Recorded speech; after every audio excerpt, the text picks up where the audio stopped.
pessoal, nós estamos aqui, né, para a nossa segunda aula de gestão. Nós vamos gravar, depois nós vamos disponibilizar isso nos nossos canais para vocês conseguirem rever. Infelizmente, a gente precisou limitar, né, o número de participantes. A gente teve uma procura muito grande, a gente ficou muito feliz com isso. Eu acho que a gente vem amadurecendo a necessidade de também fazer gestão, né, porque a gente sempre se debruça na parte técnica para tentar entregar para o nosso paciente o melhor possível, mas a gente deixa para trás a gestão, né, dessa vida profissional e esquece da gente, né, que a gente quer ter lucro, que a gente quer viver disso, ter qualidade de vida e para prestar uma assistência de qualidade. Aqui está comigo os diretores, né, Anderson está na estrada, hoje ele vai estar em Ubá, hoje à noite, numa reunião, teoricamente era para ele estar lá. José Evelino e Árida são os diretores que estão aqui conosco, e nós temos aqui também presente a nossa comissão de saúde suplementar. A nossa comissão, a gente viu necessidade de destrinchar ela em mais segmentos, né? Então, a gente abriu isso para a turma do home care e domiciliar, para o pessoal que atende clínica, para o pessoal que trabalha só com recurso do método Pilates, para terapia ocupacional e para os prestadores de serviços hospitalares, né? Apesar da gente ver que existem diferenças nessas áreas, inclusive de dificuldades diferentes, essa primeira trilha, essas primeiras 4 aulas, nós vamos fazer juntos, porque ela é básica para todo mundo. A partir de março, a gente começa a fechar as salas dentro daquela inscrição que vocês fizeram, né? Então, quem trabalha com clínica vai estar com o pessoal de clínica, a turma do hospitalar separada, a terapia ocupacional e a programação específica para cada nicho nosso trabalhado. Então, a gente somou forças, é um grupo muito grande para tentar trazer mais resultado possível, mais aprendizado possível, dentro do que a gente sabe que a gente tem uma fragilidade técnica mesmo, porque a gente nunca debruçou em cima de gestão, né? Eu ainda brinco assim, nós não somos das exatas, a gente queria só atender o paciente, já estava ótimo para nós. E por que hoje, eu vou tentar compartilhar minha tela aqui, esse Meet eu sempre apanho.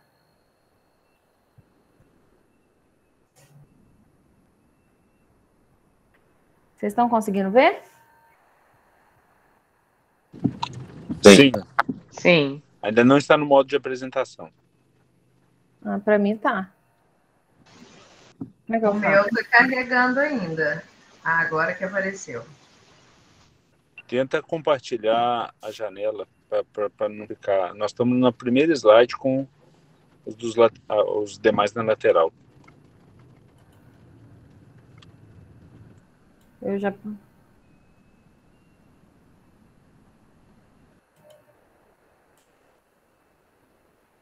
Assim? Perfeito.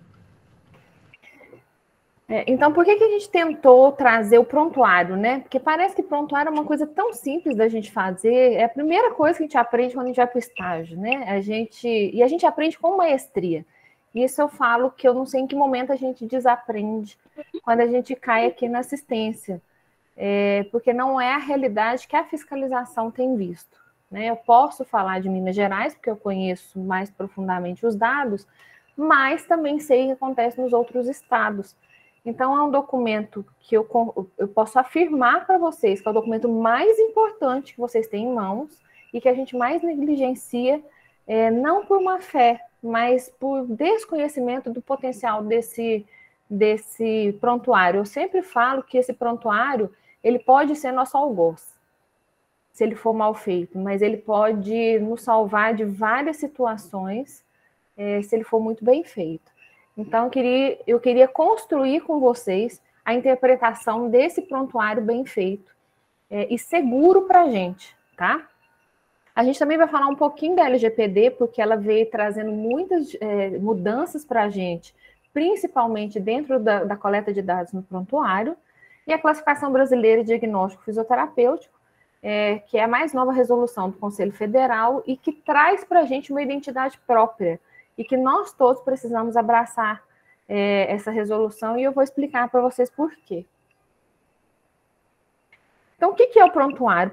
O prontuário nada mais é que aquele documento que a gente faz dentro da clínica da gente, seja ele digital ou físico, que a gente elabora todos os dados desse paciente, tudo que a gente precisa coletar para que a gente consiga traçar um plano terapêutico, um diagnóstico, né? Então, nele, a gente precisa ter em mente que eu preciso ter lá. As informações, elas precisam ser organizadas, todos os dados que são relativos a este paciente, o histórico familiar dele, a anamnese, toda a descrição e a evolução desse paciente, meu plano terapêutico e até a alta. E eu preciso ter isso numa forma cronológica. Prontuário não pode ter rasura, prontuário não pode ser editável, tá? Eu posso pôr entre parênteses e fazer a correção. Tem que estar tudo muito claro do que eu quero nesse prontuário. Se ele for digital, ele não pode ser editável. A partir do momento que eu fecho esse prontuário, quando eu abro ele novamente, ele tem que ter um espaço para eu fazer a correção e não mudar o que tem lá, tá? É um documento de propriedade do paciente. E quem tem total acesso, e ele pode solicitar cópia a qualquer momento. Então, a gente tem que ter esse documento. Ah, Flávia, mas já tem 10 anos que esse paciente ele foi meu paciente, agora ele está me amolando querendo um prontuário dele, porque ele está passando na perícia do INSS. Ele tem direito, tá? Ao profissional de saúde cabe só a elaboração e a guarda. E a gente precisa guardar ele por 20 anos. A gente tem a Lei 13.787, que ela é recente, ela é de 2018, e ela só fala de prontuário. Ela disponibiliza sobre a digitalização, a utilização dos sistemas de informação para a guarda, o armazenamento, o manuseio de prontuário desse paciente. Então, não adianta eu pegar, eu resolvi agora, a pandemia, que eu vou ter prontuário digital. Então, eu baixei um aplicativo gratuito e eu vou escanear os que eu tenho físico lá, que eu quero ficar livre de papel, e vou pôr numa pasta dentro do meu prontuário. Isso não é possível. Então, hoje existe uma lei. Tem alguém de microfone aberto. Então, assim, a gente tem que saber que hoje existe uma lei federal que regula sobre isso. E quais são as principais itens que eu chamo a atenção de vocês? No processo de digitalização, será utilizado certificado digital emitido pelo âmbito da infraestrutura de chaves públicas brasileira, que é o ICP Brasil, ou outro padrão legalmente aceito. Então, não posso escanear de qualquer forma. Toda vez que eu for escanear esse documento, eu tenho que ter certificação digital, senão esse documento não é válido. Decorrido o prazo mínimo de 20 anos, a partir do último registro que você fez, os prontuários de suporte papel e os digitalizados poderão ser eliminados. Essa lei também fala que uma solução que pode substituir o descarte desse prontuário é você entregar ele para o seu paciente. Depois de 20 anos, se você encontrar com ele, você dá um ok lá que ele recebeu e entrega na mão dele, ao invés de picotar isso e jogar fora. A desfiguração ou destruição sujeita o infrator à responsabilidade penal, civil e administrativa na forma da legislação em vigor. Então, se você perdeu o prontuário do paciente, existem critérios para você que comunique ele e outras esferas, porque a gente tem que ter isso em mãos, independente de onde e qual recurso a gente atenda. E aí eu vi agora um boom, né, o pessoal comemorando que existe uma lei federal liberando a telesaúde para todos os profissionais de saúde, mas ela também cria critérios. O COFITO está atualizando a nossa resolução de prontuário, eu faço parte desse grupo de trabalho, onde ele vai tentar trazer para vocês um norte, né, do que é o prontuário digital, digitalizado, o que é o físico, quais são as exigências legais, e hoje a gente está fechando, a gente já fez 1000 reuniões em relação à segurança da informação, né, para a gente ter um critério de aonde eu coloco os dados desse paciente, como é que eu vou escolher esse prontuário, né, quais os critérios. Então, hoje está num grupo de trabalho de TIs, e de uma associação de TIs que fazem as resoluções dos federais das outras profissões, que nós estamos elaborando junto um manual de segurança, tá? Para que vocês não comprometam a segurança do paciente colocando os dados aonde, em qualquer lugar. E o que a lei fala da telesaúde?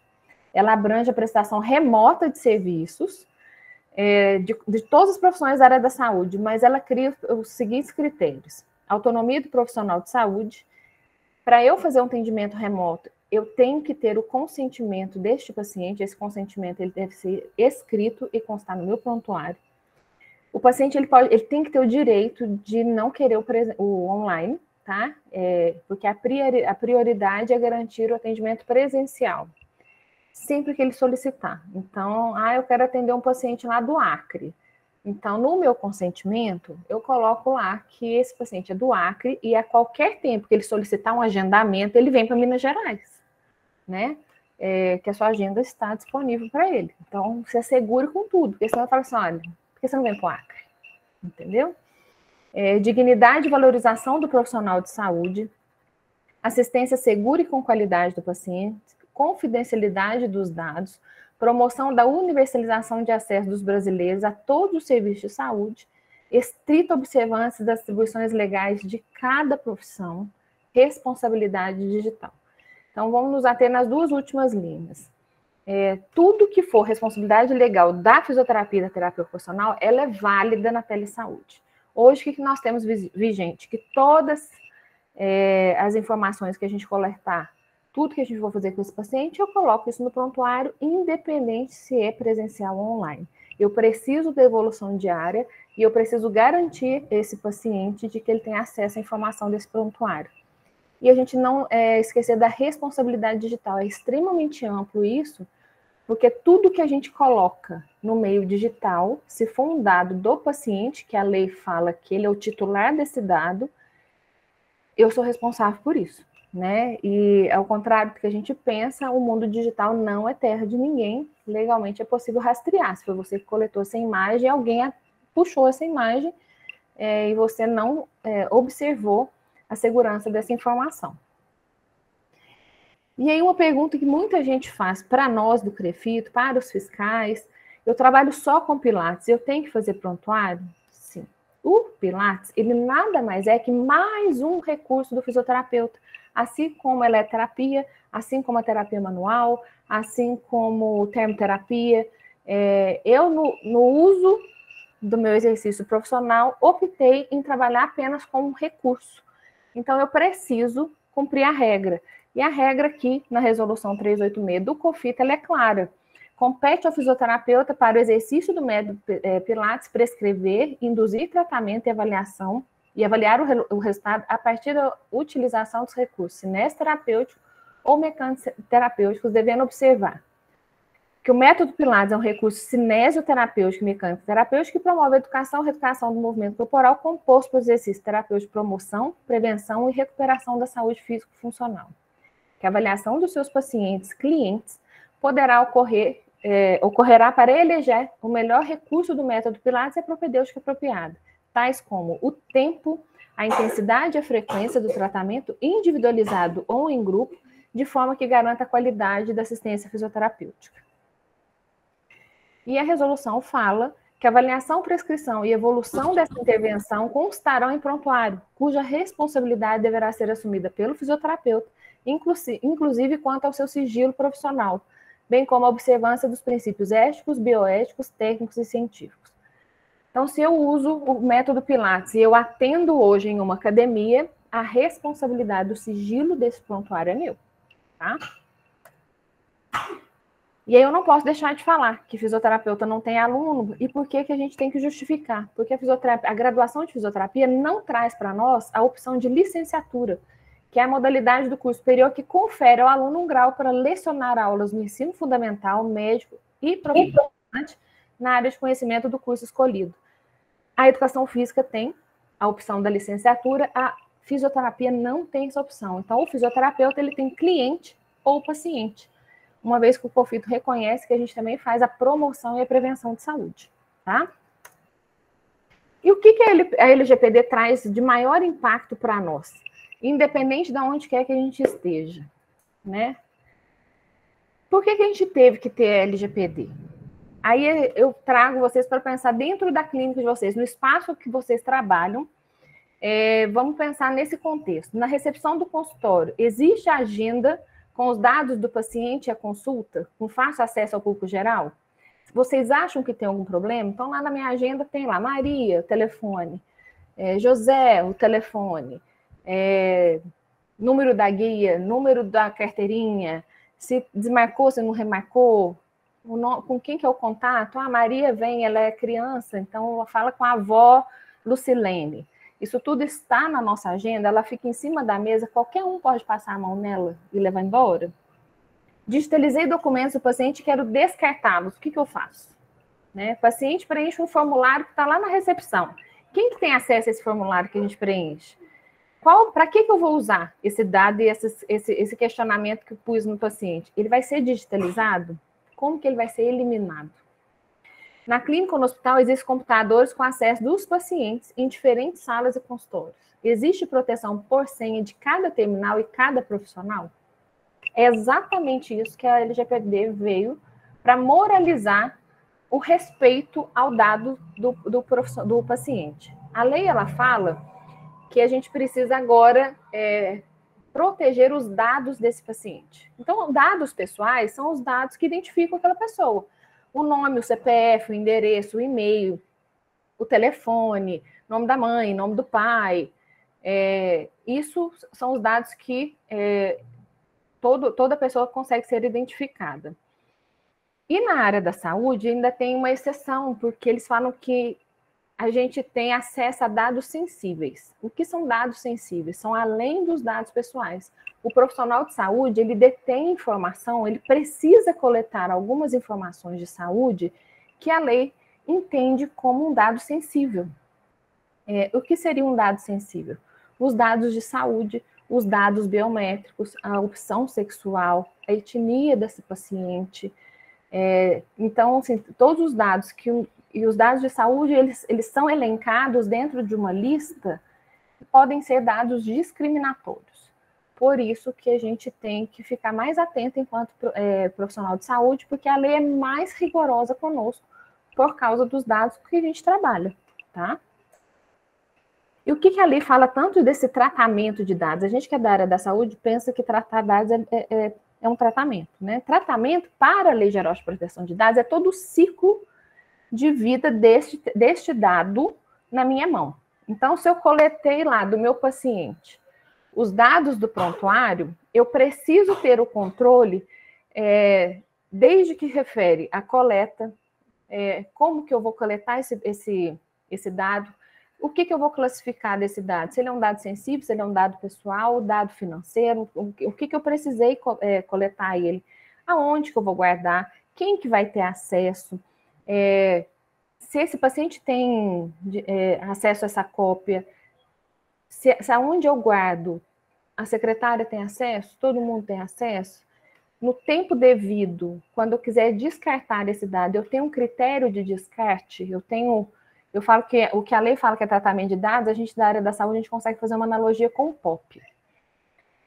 Então, é o POP do dado, né? É o POP da coleta, é o POP do armazenamento, é o POP de quem tem acesso, é o POP do descarte, é exatamente isso, o passo a passo disso, tá? E aí uma coisa que a gente tem que se atentar é a diferença de sigilo, privacidade e segurança de dados. Sigilo profissional, todas as profissões de saúde têm esse compromisso no Código de Ética. E a gente faz esse juramento na nossa colação de grau. Então, quando a gente está lidando com equipe multidisciplinar de profissões de saúde regulamentada, todos nós temos compromisso com o sigilo. Então, respondem aos respectivos conselhos.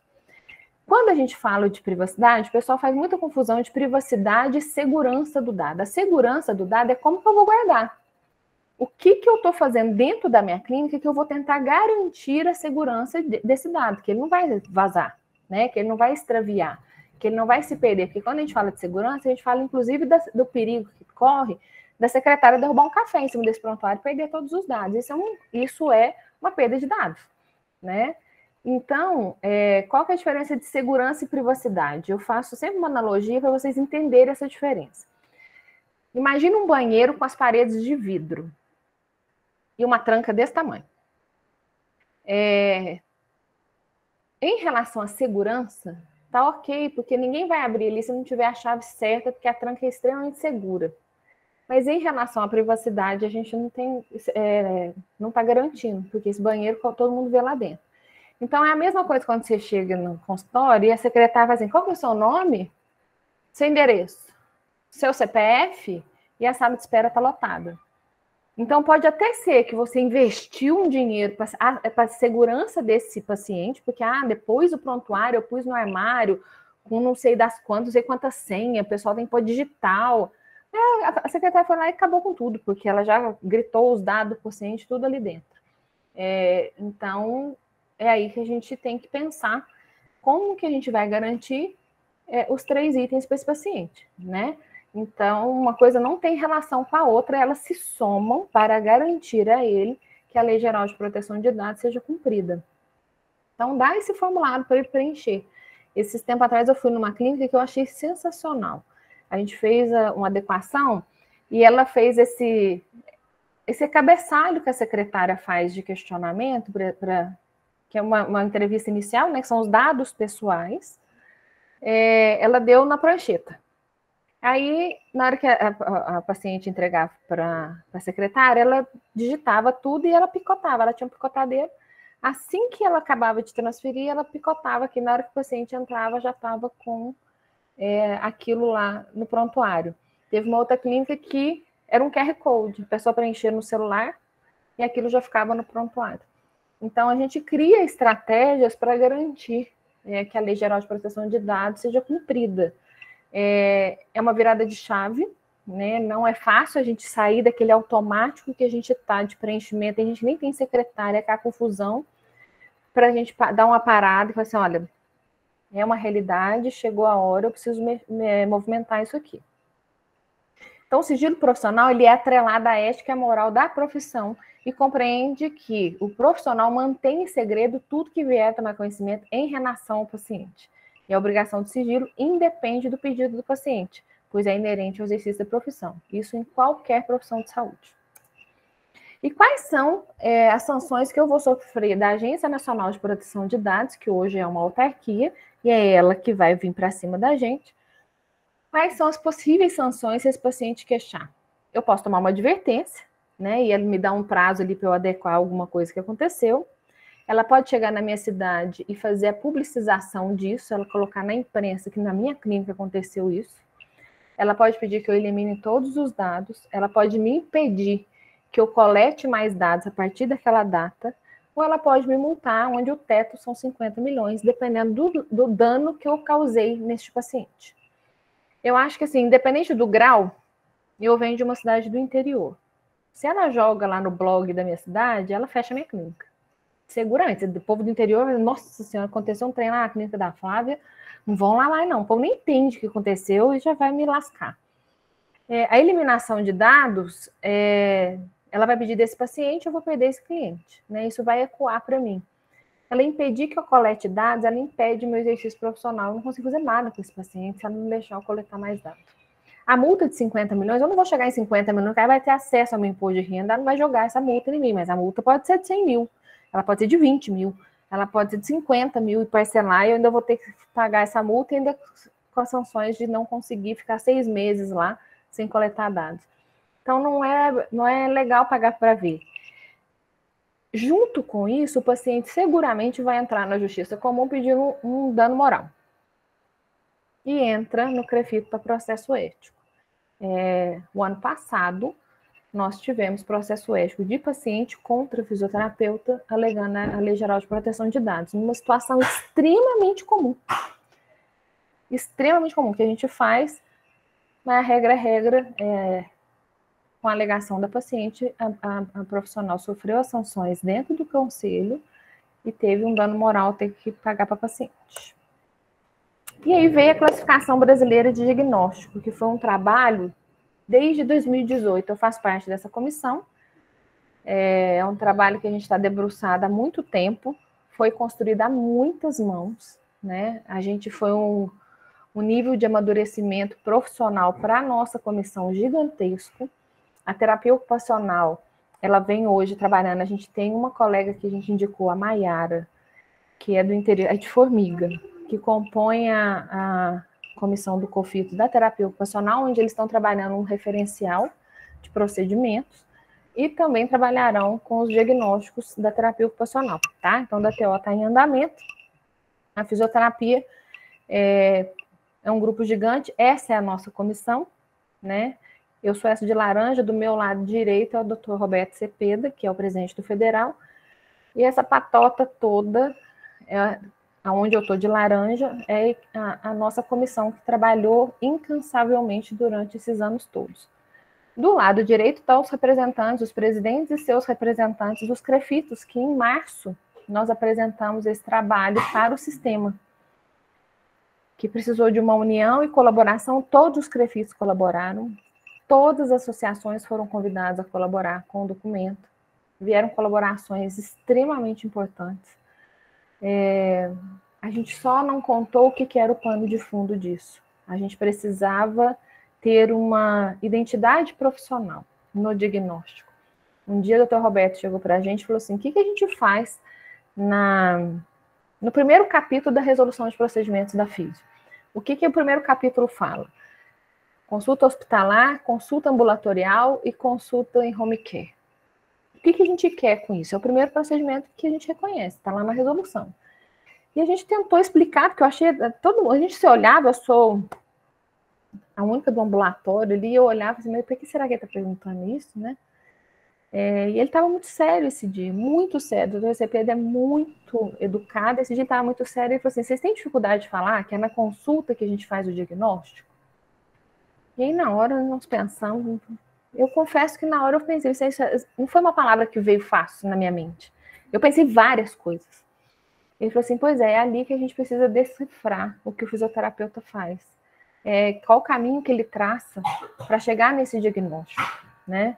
E a gente foi trabalhando em relação a essa consulta fisioterapêutica, que nada mais é que uma investigação semiológica voltada para estabelecer o diagnóstico, o prognóstico, com o propósito de conduzir uma prescrição terapêutica e todas as nossas condutas inerentes à profissão, né? Nada mais é que isso que a gente quer na consulta. E a CBDF veio para designar, descrever e codificar os termos de diagnóstico fisioterapêutico, e ela é baseada nos modelos biopsicossocial e funcional da saúde.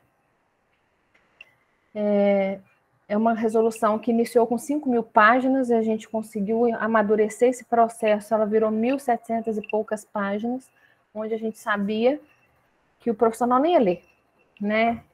Mas que a gente precisava muito que a gente abraçasse a CBDF. Então, ela se tornou um guia de elaboração de um modelo de consulta com base nessa análise semiológica que vocês vão fazer. No que tange as deficiências cinético-funcionais, com os fins de padronizar as designações, descrições e codificar todos os nossos diagnósticos. E ela nasce vitoriosa, foi por isso que ela veio, né? A gente tinha a nossa autonomia profissional judicializada há um tempo, a gente não conseguia responder com o que a gente tinha, e ela nasceu para isso, né? Então, a gente conseguiu o dia que isso saiu, vocês não calculam o que foi no nosso grupo, porque foi um trabalho insano, num prazo que a gente corria contra o tempo, que a gente não sabia o que ia acontecer. Então, a gente conseguiu, né? E é por isso que a gente precisa abraçar a CBDF, porque quando a gente encontra prontuário em Minas Gerais, às vezes você pega o prontuário na fiscalização, está escrito lá entorse de tornozelo. Entorse de tornozelo não é diagnóstico fisioterapêutico. Lombocetalgia não é diagnóstico fisioterapêutico. Bursite, condromalar, DPLC. Vocês têm a piedade de nós. Então, isso não é fisioterapêutico, isso não é um diagnóstico funcional. Vocês precisam debruçar e usar a CBDF, porque foi isso que garantiu a nossa autonomia, que tanto se falou na internet, sem ter noção do que era o bastidor disso, que foi insano. Então, hoje, ninguém ia dar conta de soltar nada do jeito que soltou, a gente achou até que saiu muito bem. O terceiro parágrafo dela fala que a gente precisa que vocês colaborem, qualquer profissional de saúde vai colaborar com a construção da CBDF. Então, a parte 1 que está pronta são as deficiências cinético-funcional, tanto quanto em estrutura quanto em função. No capítulo 1, a gente tem a saúde cinético-funcional. Lembra lá atrás que eu falei para vocês que o COFIT ele reconhece a gente como profissionais de promoção e prevenção? Então, a gente usa o capítulo 1, que é o S, CBDF-S, né? Classificação Brasileira de Diagnóstico Fisioterapêutico em Saúde. E se ele tem alguma alteração, a gente usa os capítulos de 2 a 11, deficiência cinética funcional com alteração de função e ou estrutura do corpo. Então, a gente usa o CBDF-D, que é de deficiência. A segunda parte está sendo construída, dia 13 e 14 estaremos em Brasília, que a limitação de mobilidade e restrição à participação social vai ser disponibilizada. E aí sempre vem a pergunta que não quer calar, mas por que não a CIF? A CIF é uma classificação internacional, ela é de todo mundo. O engenheiro pode usar, físio pode usar, TO pode usar, educador físico pode usar, médico pode usar. A CBDF ela é exclusiva do fisioterapeuta e ela codifica diagnóstico, tá? Então, ela teve como base a CIF na qualificação dos dados. A gente, lógico que a gente considerou a biopsicossocial e a gente vai amadurecer essa ferramenta para que, inclusive, a gente entenda o que é o diagnóstico fisioterapêutico, né? Igual eu falei para vocês, foi uma construção nossa muito grande. A primeira coisa que a gente fez em reunião, eu lembro que quando o Cepeda falou isso, nós fomos para o hotel à noite. A minha comissão só tinha homem, então a gente foi. No outro dia eu cheguei mais cedo e um colega também. Eu falei, Bruno, você conseguiu pensar alguma coisa que não fosse a CIF? Porque eu confesso que eu não conseguia pensar. Eu falei, eu não consigo desconstruir isso. Ele falou, eu também não consegui. Eu falei, nossa, o doutor Roberto vai pedir uma resposta do encaminhamento hoje, eu não sei falar nada. E aí a gente foi muito difícil a gente pensar só fisioterapêutico, entendeu? Dentro de uma terminologia específica, de um olhar específico, e eu vou mostrar para vocês como. Então, ela tem caracterizadores de condições de saúde cinético funcional e de deficiência, são 6 subcódigos, onde a saúde cinético funcional é a CBDF-S e a deficiência é a CBDF-D, que é a primeira parte da nossa resolução. Então, da CBDF-S, nós temos todos os capítulos replicados na disfunção, na deficiência. Então, a gente fala de neuroperiférico, neurocentral, cinético funcional musculoesquelético, respiratório, cardiovascular, tegumentar, genital, digestório e metabólico. Ele está com funcional, que nós estamos, acho que esse março, a CBDF vai ser apresentada no Peru, a pedido dos colegas de lá, que está todo mundo encantado. E nós também estamos levando para a WCPT. Então, eu acho que vai ser um grande marco de estudo nosso, né? Um primeiro passo dessa construção. Para quem quiser ter acesso, não sei se vocês já baixaram, eu acho que vocês podiam... Vou tentar mandar o link aqui para a Ariane, que ela põe para vocês aí, para quem não conseguir escanear, tenta escanear, porque tem gente que está... Que a Ariane põe para vocês o link no chat, vocês tentam baixar isso, para a gente mexer nela um pouquinho junto. Vê se você consegue, Ariane. Eu tenho medo de sair daqui e cair.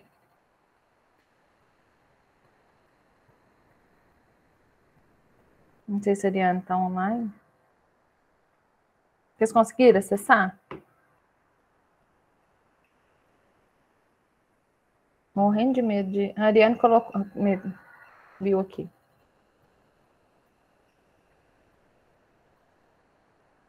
Tenta acessar, gente. Vocês podem baixar para a gente brincar com ela mesmo, né? Ela é específica da Fisio, até ela está produzindo a dela, né? E aí a gente mexe um pouquinho nela. Ai. Então, quando a gente entrar, a gente vai ter na aba aí à esquerda a CBDF para a gente acessar os tutoriais e as dúvidas frequentes. Então, o login, ele é intransferível, viu, gente? Para quem pediu o login, para quem entrou direto. Eu entrei direto no sistema e eu não consigo sair, porque eu salvei essa senha, eu tenho medo de esse trem sumir de mim. Então, eu salvei que não é a barra de ferramentas, eu não sei sair disso aqui. Quando eu clico em acessar, vai aparecer a CBDF, eu clicando em cima da CBDF, vai abrir os sistemas orgânicos que ela vai estar disponibilizando para mim. Então, os primeiros... Aqui eu estou com o sistema antigo, tá? Porque ele começa no saúde, e aí tem a barra de saúde e deficiência. E aí vocês veem o que vocês vão usar. A gente tem nos tutoriais, são 10 aulas, tá? Elas variam de 3 a 6 minutos cada aula. O passo a passo da utilização disso é extremamente legal vocês olharem, porque o sistema ele é muito responsivo. Você pôs lá, independente do que você colocar, vai sair um diagnóstico. E aí, quando a gente começa a mexer, a gente fica meio que brincando com ela mesma. Então, deixa eu voltar uma aqui. E aí, aqui embaixo ainda tem as dúvidas frequentes, que tem todas as dúvidas. A gente rodou em alguns estados, tá?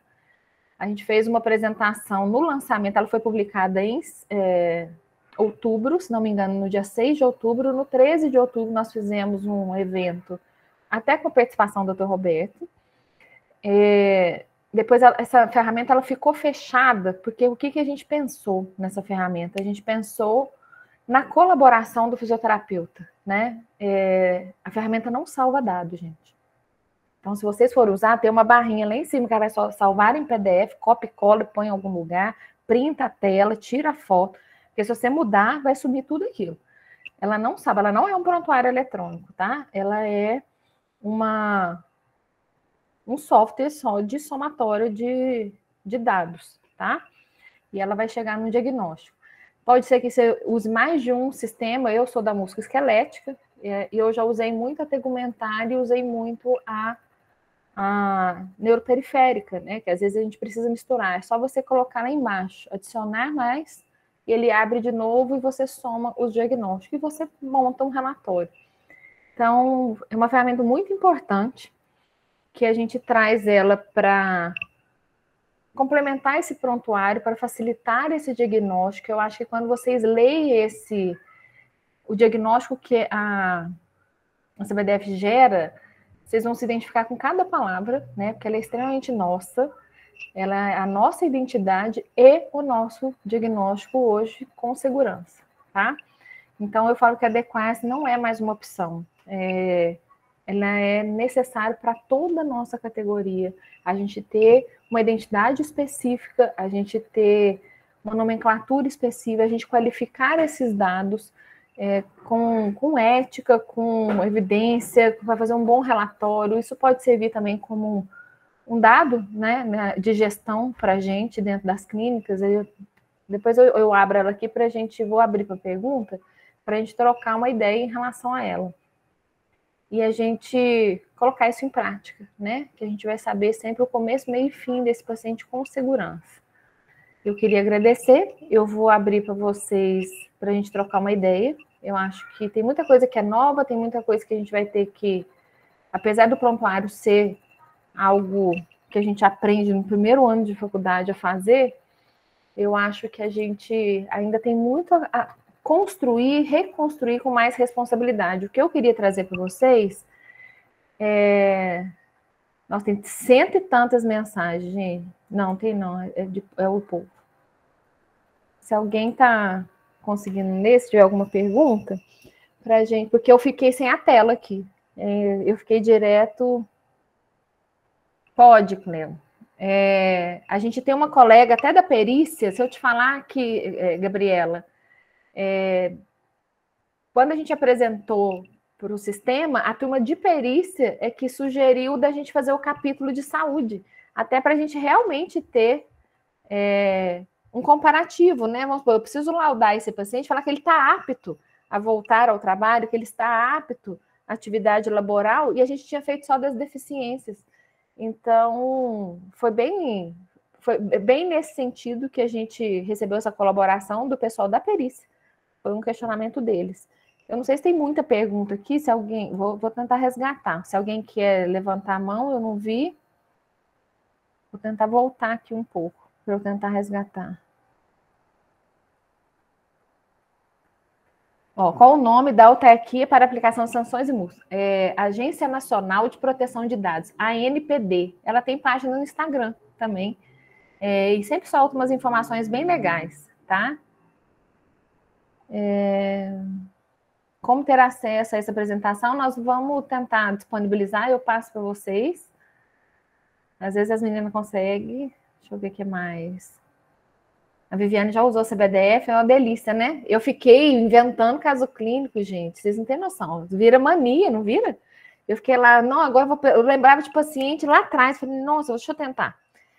Às vezes a gente sente falta, né, Viviane, de um item ou outro, a gente precisa abrir outro sistema orgânico. E aí eu falo, às vezes, antes de dar falta, abrem os outros sistemas orgânicos para a gente ver se aquilo responde. Às vezes tem perguntas que vão repetir em outro sistema orgânico, eu preciso responder para gerar o diagnóstico. Eu vou abrir o link aqui, ó. Estou pelo celular, depois disponibilizo passo a passo. Vou colocar aqui. O pessoal conseguiu. Função e estrutura. Geraldo, depois eu vejo o que você está arrumando. Eu vou abrir aqui. Ver se tem pergunta. A CBDF já pode usar um relatório para pelir? Pode usar, Cleo. Aí o que vai sair? Vai sair um código e uma descrição, que ela não é um texto, né? Ela é uma descrição de cada coisa. Você pode gerar um diagnóstico, e aí, se você for ver lá na CBDF, em cima no site tem código. Se a pessoa que recebeu o seu relatório quiser jogar o código lá, vai aparecer para ela exatamente dessa forma que saiu para você. O Hélio, a CBDF você pode usá-la de várias maneiras, em vários momentos. Você pode usar principalmente na sua consulta inicial.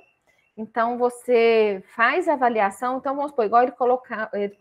Vou tentar abrir aqui. Deixa eu tentar. Será que se eu cair aqui, eu volto? Espera aí.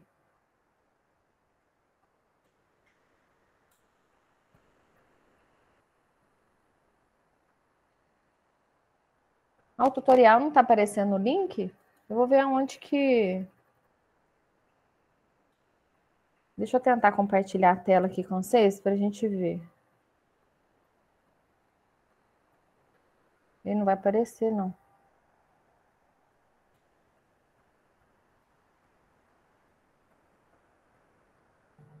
Não vou saber compartilhar essa página, não.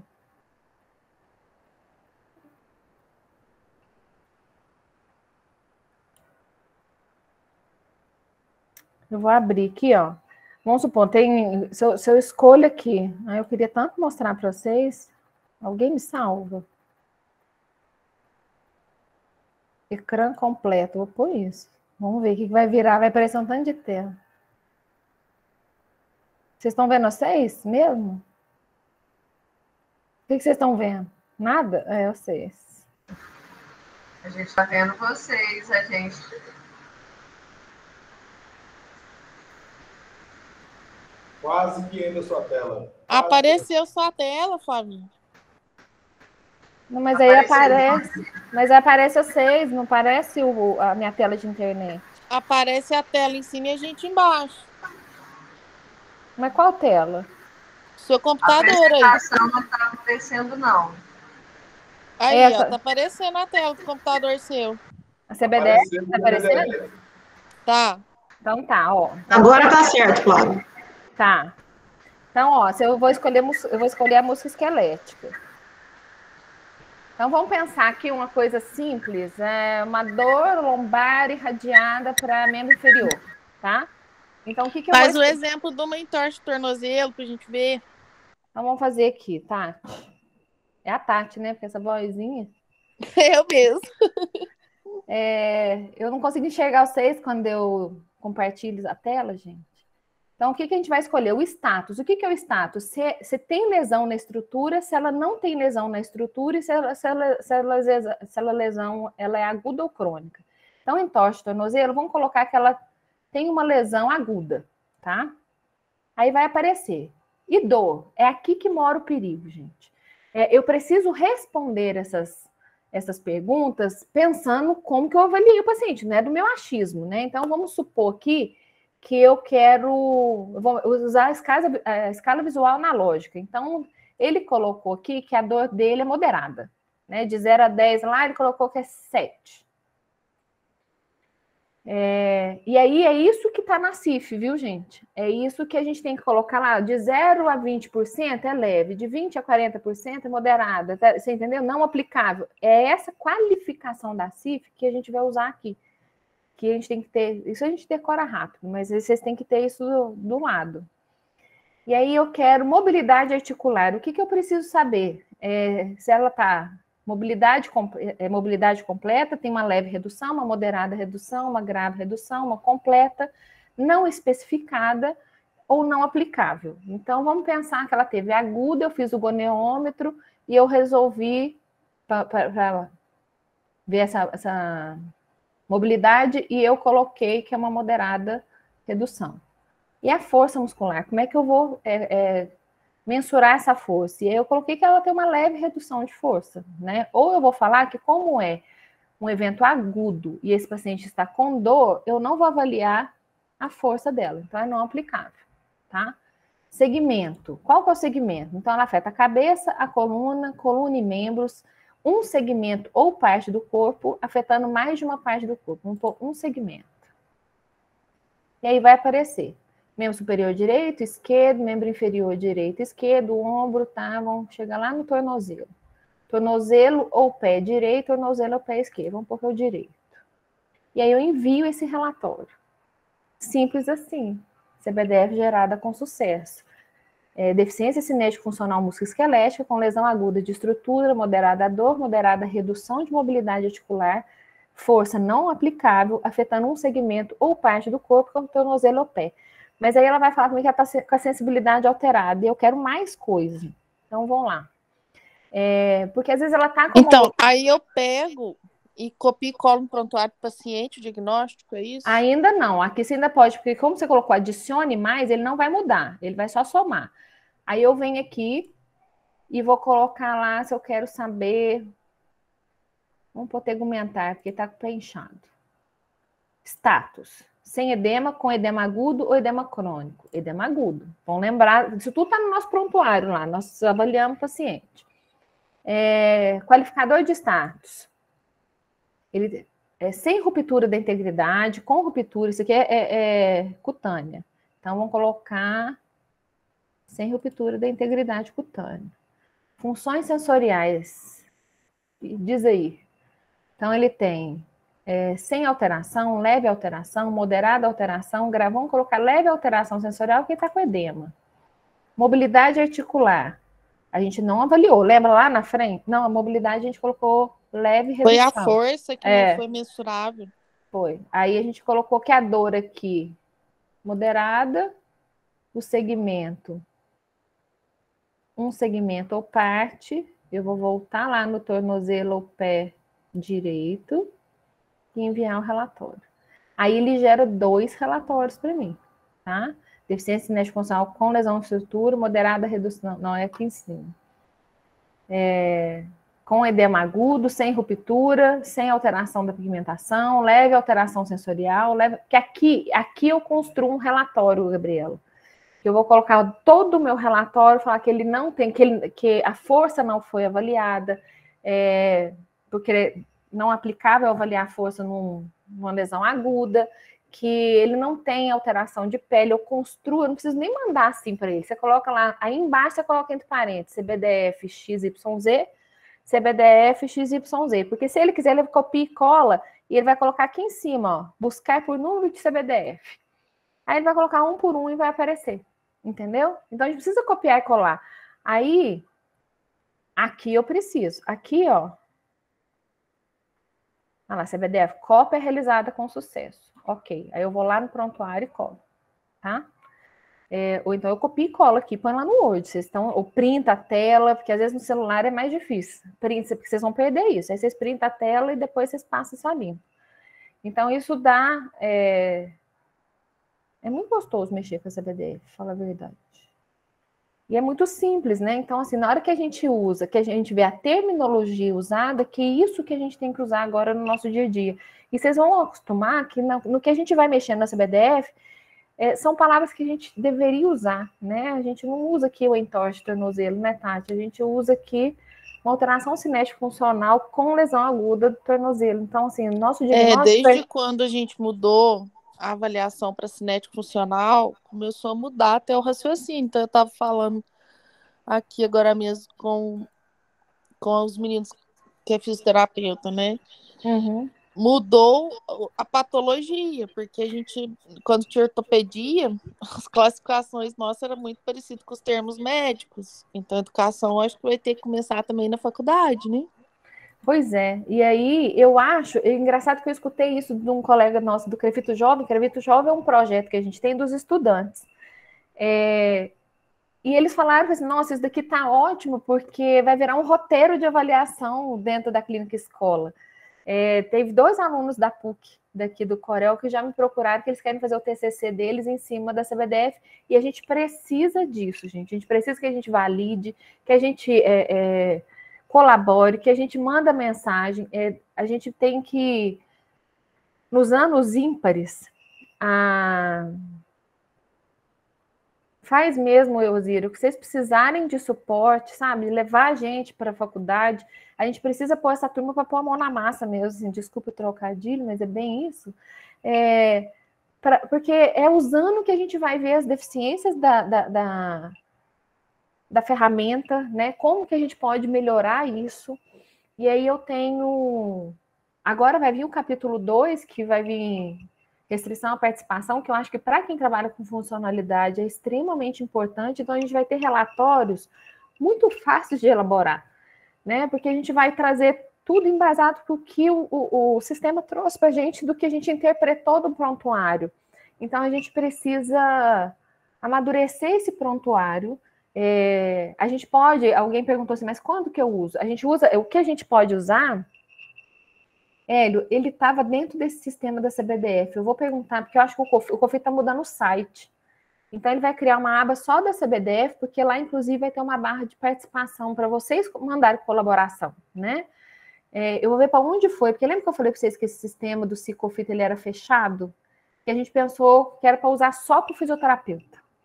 Só que qual que foi o boom do negócio? A gente não conseguiria dar acesso aos estudantes, que são extremamente importantes na construção disso, e a gente não tem como coletar esse dado do estudante, porque não tem justificativa. Ele pode, inclusive, não finalizar o curso, não ser registrado no CREFIT, e eu tenho esse dado dele. Então, tem essas burocracias de coleta de dados, e que impediu que a ferramenta fosse inicialmente fechada, para que a gente, entre uma comunidade de mais de 400 mil profissionais, a gente construísse isso conjunto. Então, lá estava as perguntas frequentes e os tutoriais. O COFIT está mudando o site. Então, provavelmente vai vir essa abazinha dos tutoriais, mas eu já vou mandar uma mensagem no grupo do pessoal para saber onde que está. E eu peço para a Ariane disparar no e-mail de vocês o link desses tutoriais. Eles eles gravaram em cima de um exemplo da música esquelética. Extremamente didático. Então, eu acho que a gente... Daniela, eu sei que as meninas estão com um trabalho incrível da construção do referencial de honorários, né? Que ele precisa vir um pouco antes nessa construção. E aí eu achei fantástico da TO que até quando a gente fez a nossa representante foi, porque eles pediram representante de todos os estados. A gente fez uma reunião aqui com as meninas, porque ela trouxe para as nossas TOs do conselho o encaminhamento da reunião, que PEC ia fazer esses encaminhamentos, e o COFIT pediu colaboração dos regionais, e eu pedi licença para elas, para que eu participasse disso, porque como eu sou da Comissão de Procedimentos Fisioterapêuticos desde 2015, eu sei tudo que nós erramos, sabe? E aí as meninas foram muito receptivas comigo, eu falei assim, olha, não toma o caminho que a Fisio tomou, porque a gente aprendeu com erro, só que você perde tempo.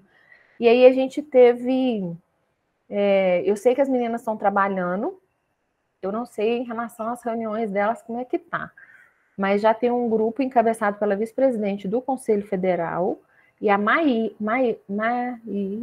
Maiara, que é de Formiga, é a nossa representante lá no COFITO, nesta pauta do levantamento desses dados e como vai sair esse referencial para a TO. Alguém levantou a mão, alguém quer falar? Para mim não está aparecendo. Deixa eu ver aqui no chat se tem alguma pergunta. Tem previsão para sair da TO? Há uma introdução de fatores contextuais nessa classificação? Tem.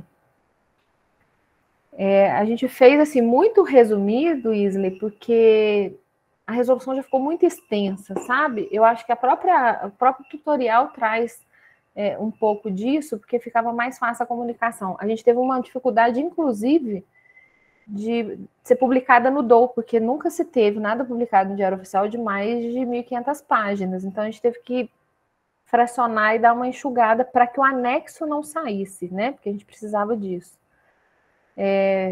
Senão, estamos reduzindo o modelo biomédico ultrapassado e precisamos estar na direção do modelo biopsicossocial em potencial. Isley, tudo que a gente precisa é sair desse modelo médico, né?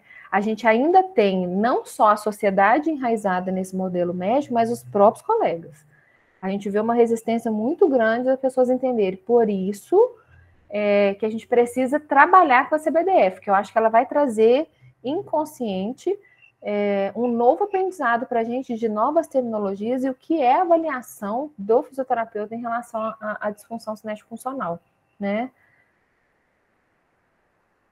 Eu concordo. É muito difícil, por isso que a gente está debruçando em cima dos alunos, né? Cá entre nós, a fisioterapia não abraçou a CIF, né? A TO eu acho que é mais madura em relação à utilização da CIF. A gente tem um modelo médico tão enraizado que um dia a gente teve um colega fisioterapeuta, ele é de outro estado, foi um relato nosso que eu escutei lá dentro da nossa comissão, que o paciente recebeu uma avaliação de CIF de um médico, que eu já achei o máximo ele fazer, mas que o fisioterapeuta, na hora que pegou, não concordava, porque a avaliação não estava do jeito que ele estava esperando. E aí, se você perguntar para o paciente qual diagnóstico, né, ou qual classificação da CIF ele confia mais, ele vai falar que é do médico. E que ele ficou extremamente chateado, porque quem trabalha com funcionalidade são a equipe multi da reabilitação, né? Então, a gente precisa fazer essa viradinha de chave, sabe, Isley? A gente precisa amadurecer, por isso que o meu último... o fisioterapeuta não busca, porque com um evento nosso de saúde funcional, a gente tem a presença de terapia ocupacional e acadêmicos. É muito raro um fisioterapeuta abraçar a CIF, e os que fazem com brilhantismo, né? Eu acho que a gente precisa amadurecer o que é a funcionalidade, o que é o processo de reabilitação. Eu vejo o processo de reabilitação ele envolve muitas profissões, muitas pessoas. Então, a gente precisa saber quem são os atores disso, o momento disso, como usar. Eu acho que a CBDF ela veio para fazer esse marco, sabe? Dessa viradinha de chave, da gente sair daquela rotina, daquela mesmice, e parar um pouquinho e falar assim, poxa, o trilho tá descarrilhado, eu preciso voltar o carrinho para o trilho. Não é fácil, mas a gente precisa junto.